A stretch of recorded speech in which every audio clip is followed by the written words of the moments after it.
اب دوبارہ دھمکی دینے پر پولیس نے FIR درج کر لی ہے۔ پولیس کا دعویٰ ہے کہ جلد ہی دھمکی دینے والے شخص کو گرفتار کر لیا جائے گا۔ ادھر ایک دوسری خبر میں سماج وادی پارٹی کے قومی صدر اکھلیش یادو نے امن و امان کو لے کر اتر پردیش کی BJP حکومت پر حملہ کرتے ہوئے کہا کہ BJP کے دور حکومت میں خواتین کی حفاظت کا معاملہ صرف اخباری اشتہارات تک محدود ہو کر رہ گیا ہے۔ چاروں طرف جرائم پیشہ افراد کا راج ہے اور پولیس کو شکایت کرنے کے باوجود کوئی کارروائی نہیں ہو رہی۔ اکھلیش یادو نے منگل کو جاری ایک بیان میں کہا کہ اتر پردیش میں جنگل راج ہے۔ کوئی دن ایسا نہیں جاتا جب خواتین کی تذلیل نہ ہوتی ہو، لڑکیوں کی عصمت دری نہ کی جاتی ہو۔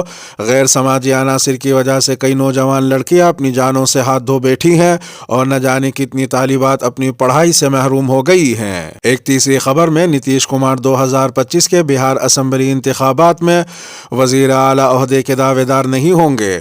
پٹنہ میں عظیم اتحاد کے ارکان اسمبلی کے اجلاس کے دوران نتیش کمار نے اعلان کیا کہ 2025 کے بہار اسمبلی انتخابات تیجسوی یادو کی قیادت میں لڑے جائیں گے۔